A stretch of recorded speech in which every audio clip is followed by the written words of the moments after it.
Hello मेरी पैरिड family, कैसे हो आप लोग। आशा करता हूँ आप लोग ठीक होंगे। तो आपके अपने केमिस्ट्री स्टडी चैनल पे आपका स्वागत करते हैं।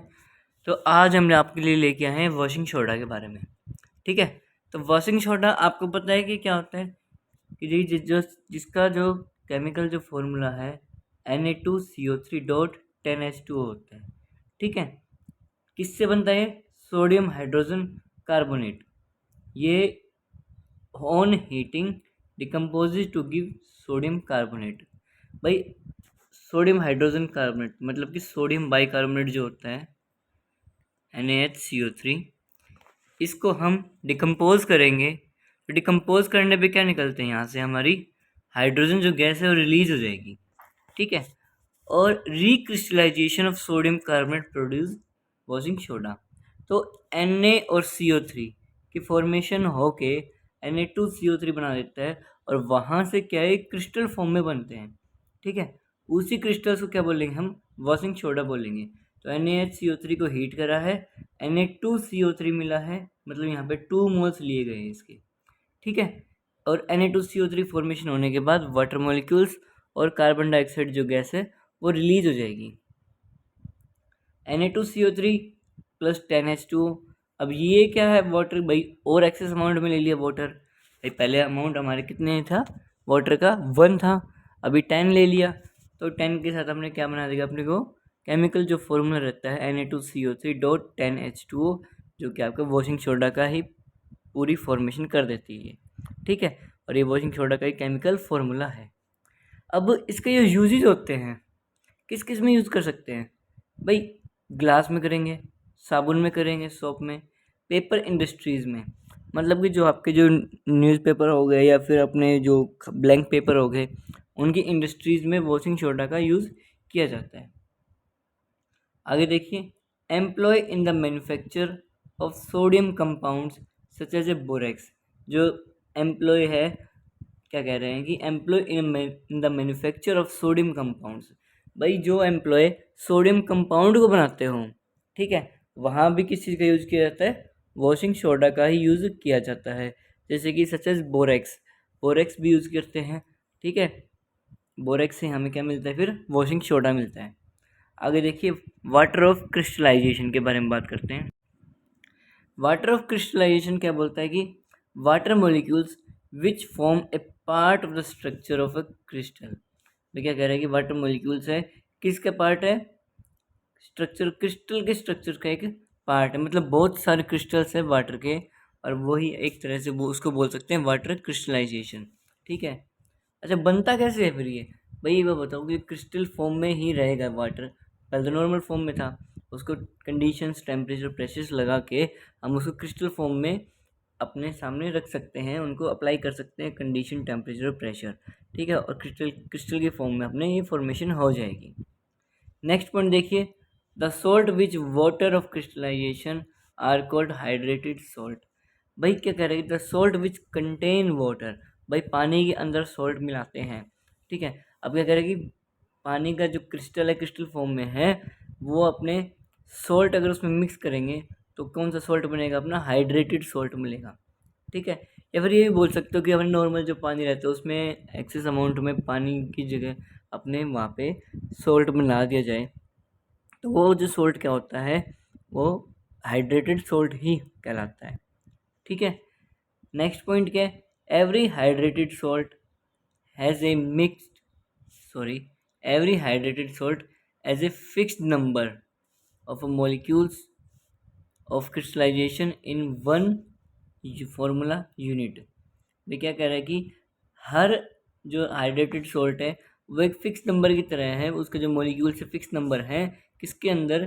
क्रिस्टलाइजेशन के अंदर, और सिंगल एक यूनिट, एक फॉर्मूला यूनिट के अंदर। मतलब एक यूनिट लेके चल रहे हैं। जैसे कार्बन डाइऑक्साइड है, वहाँ पे CO2 है, CO2 की एक यूनिट है ये, और यहाँ पे कार्बन कितने हैं? एक। और ऑक्सीजन में कितने हैं? एक ही। यहाँ पे नहीं है, एक से ज़्यादा है। ठीक है। तो ऑक्सीजन कितने हो गए? 2। लेकिन कार्बन डाइऑक्साइड जो है उसकी तो एक यूनिट, सिंगल यूनिट हो गई ना ये। तो वैसे ही इसमें है कि एवरी हाइड्रेटेड सॉल्ट है, ठीक है, क्रिस्टलाइजेशन की फॉर्म में है, लेकिन उसका क्या रहता है? फिक्स नंबर रहता है। एग्जाम्पल के तौर पे देखिए, CuSO4.5H2O।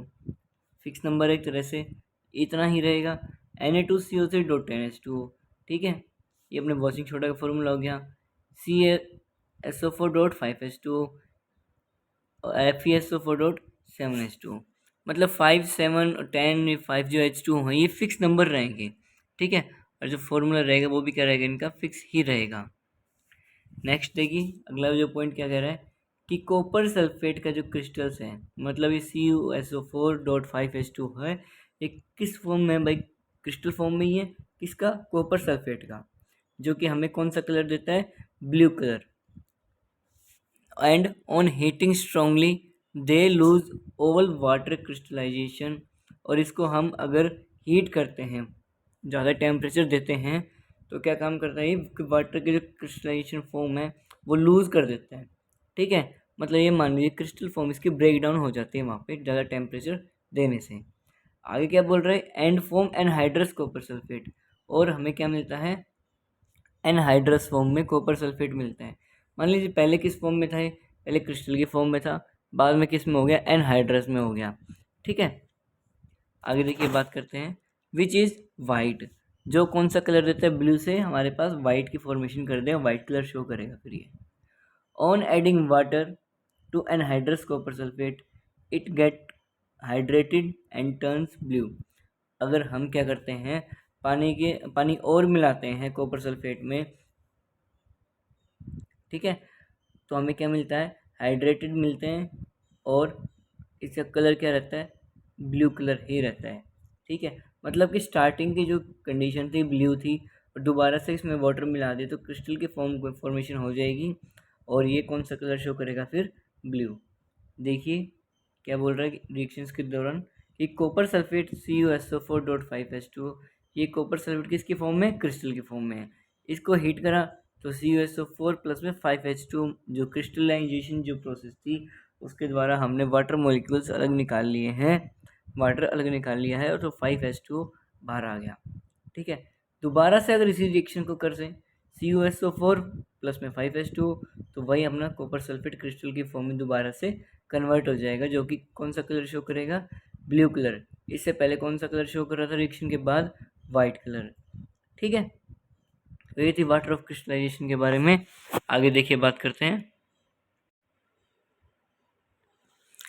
नेक्स्ट जो टॉपिक है प्लास्टर ऑफ पेरिस है, ठीक है, और इस चैप्टर का लास्ट टॉपिक है, तो ध्यान से देखिए। बात करते हैं पीओपी के बारे में। भाई पीओपी आप लोगों ने घरों में भी करवाई है, ठीक है, घरों में करवाई है, हर जगह आजकल तो पीओपी का ही ट्रेंड चला हुआ है, और देखा जाए तो फैंसी सीलिंग का भी ट्रेंड चल गया कि भाई पीओपी पे ज़्यादा अपने वेस्टेज ऑफ मनी भी है, वेस्ट ऑफ टाइम भी है।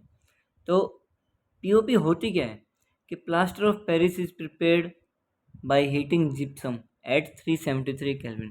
भाई कुछ नहीं है, जिप्सम होता है, ठीक है, उसको हम हीट कर रहे हैं और क्या बना रहे हैं, पीओपी, मतलब प्लास्टर ऑफ पेरिस बना रहे हैं। On heating it loose water molecules and becomes calcium sulphate hemihydrate, ठीक है। क्या बोल रहा है कि अगर हम इस प्लास्टर ऑफ पेरिस जो जिप्सम है, भाई इसमें क्या कर रहा है कि प्लास्टर ऑफ पेरिस बनता किससे, जिप्सम से। अगर हम जिस जिप्सम को हम हीट कर रहे हैं तो क्या लूज़ करेगा, ये वाटर मॉलिक्यूल्स लूज़ करेगा, और क्या मिलेगा अपने को, it becomes calcium sulphate hemihydrate. तो क्या बन जाता है, कैल्शियम सल्फेट हेमीहाइड्रेट की फॉर्मेशन कर देता है।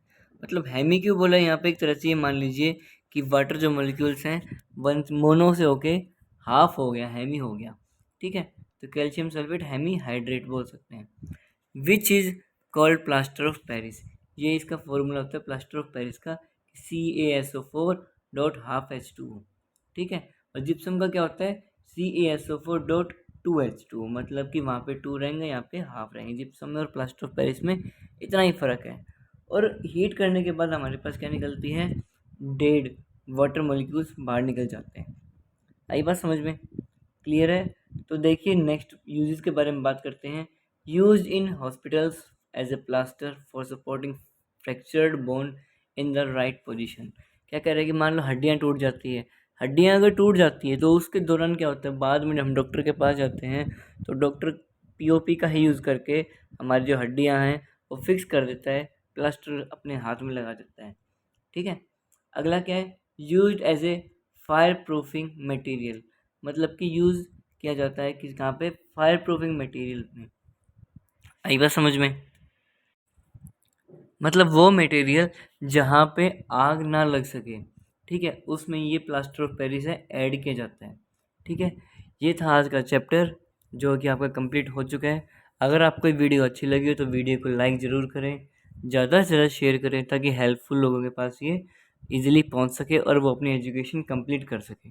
ठीक है, चैनल पर रेगुलर बने रहिए ताकि आप लोगों के पास अपनी वीडियोस पहुंचती जाए और आप अपने सेल्फ नोट्स ज़रूर प्रिपेयर कर लीजिए। ठीक है, ताकि आपके फाइनल एग्ज़ाम तक काम भी आ जाए।